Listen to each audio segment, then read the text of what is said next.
Let's imagine you're wading through a swamp in prehistoric Colombia 60 million years ago, just after the asteroid killed the dinosaurs. You'd probably think the world was still quiet. And then the water moves.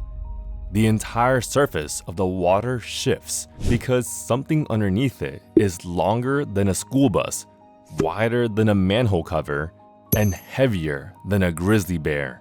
You can't see it. You can't hear it, but you can feel the water pushing against your legs as it passes.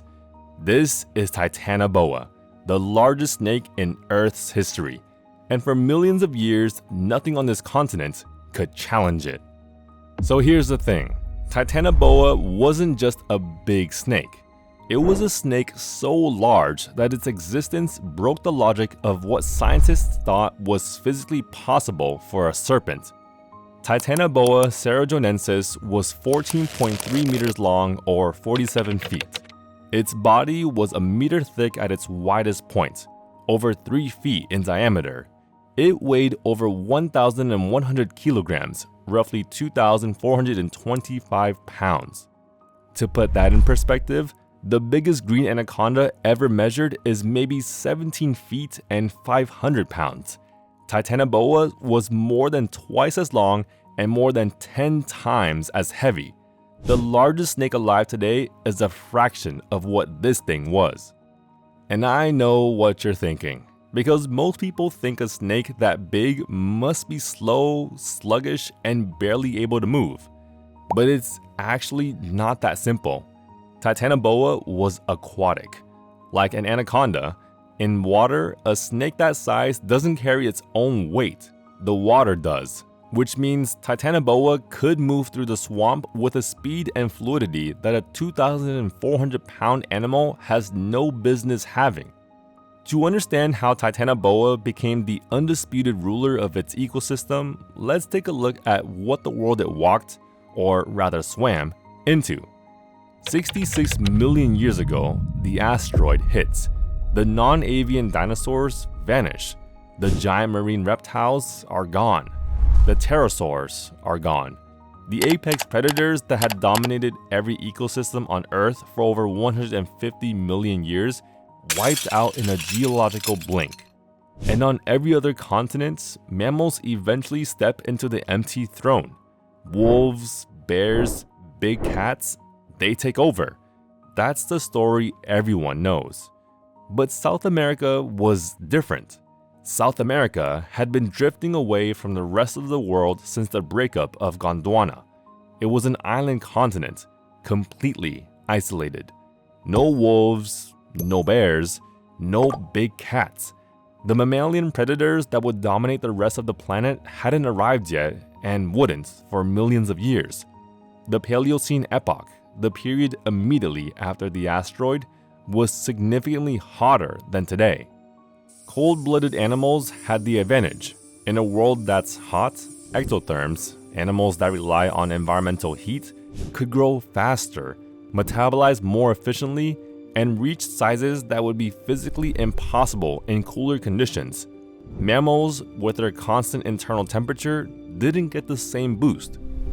So the empty throne in South America didn't go to a mammal, it went to a snake.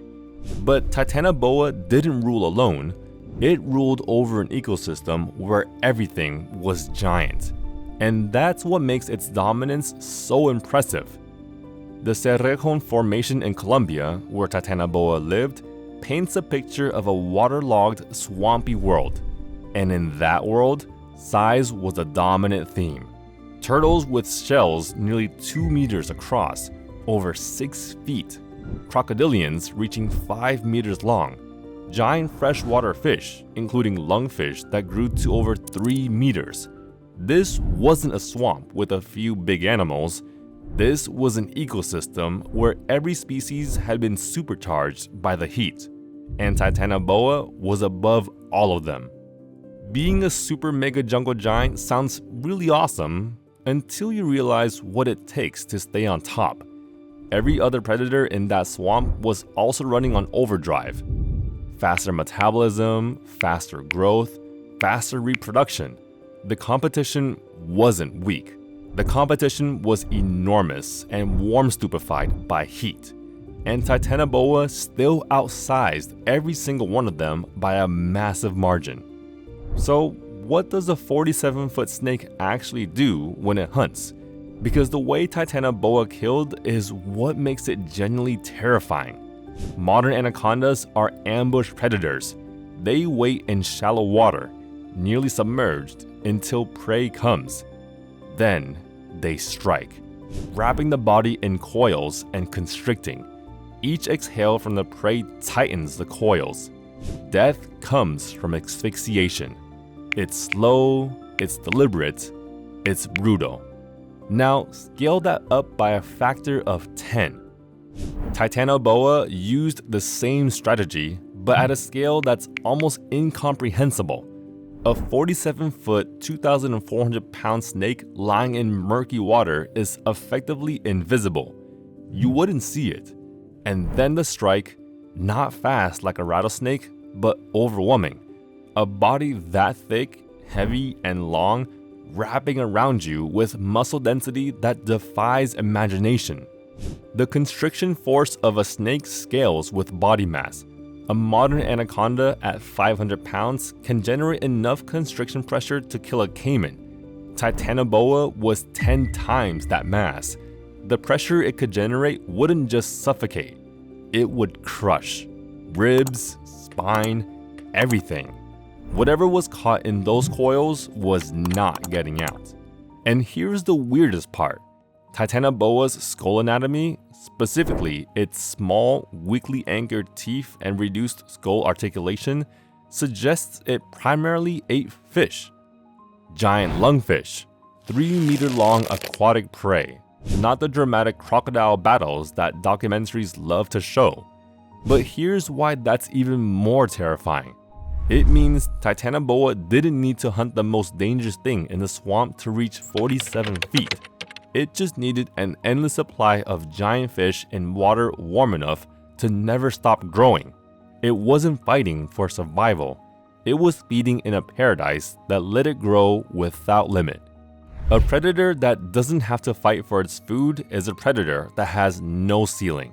But here's where Titanoboa goes from fascinating predator to force of nature. Because its size wasn't just impressive, it was a direct manifestation of the planet's climate. Titanoboa was literally a living thermometer. Cold-blooded animals can't regulate their own body temperature. Their internal temperature is set by their environment. And there's a hard relationship between how warm the environment is and how big a cold-blooded animal can get. Higher temperatures allow faster metabolism, which allows larger body sizes. Based on Titanoboa's estimated mass, the mean annual temperature of equatorial South America 60 million years ago had to be between 30 and 34 degrees Celsius or 86 to 93 degrees Fahrenheit. That's 4 to 8 degrees warmer than today's tropics. Which means Titanoboa wasn't just a predator, it was proof that the entire planet was running hotter than anyone thought. A single snake, by virtue of being too big to exist in a cooler world, rewrote what scientists believed about prehistoric tropical climate. The tropical thermostat hypothesis, the idea that the tropics stay cool and stable even during extreme greenhouse periods, died because the snake was too large to fit the model. And that heat was Titanoboa's real weapon, not its teeth, not its coils, the temperature of the water it swam in. The heat was what allowed it to grow past every biological limit that constrains modern snakes. The heat was what made the ecosystem around it produce enough giant prey to sustain a 2,400-pound predator.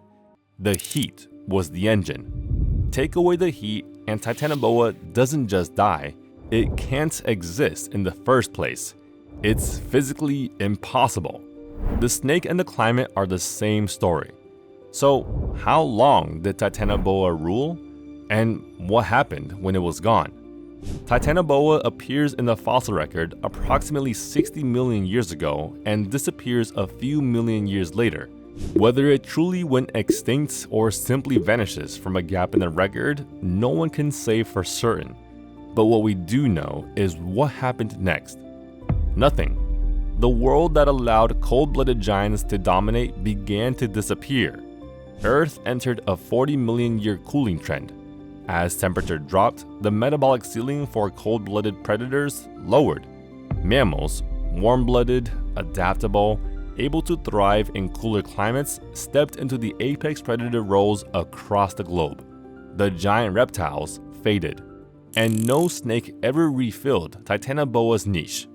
Not once. The green anaconda, the largest snake alive today, is roughly 1/10 of Titanoboa's mass. The largest snake on Earth right now is a fraction of what existed 60 million years ago, and nothing has come close since. The throne has been empty for 56 million years. Titanoboa wasn't just the largest snake that ever lived, it was the largest snake that ever could live, because the climate that created it no longer exists. But wait, until just recently. A snake fossil found in India, Vasuki indicus, has been estimated at 10 to 15 meters long. If the upper estimates hold, Vasuki could potentially rival Titanoboa. It belonged to a completely different snake family, an extinct lineage with no living relatives that survived for over 100 million years.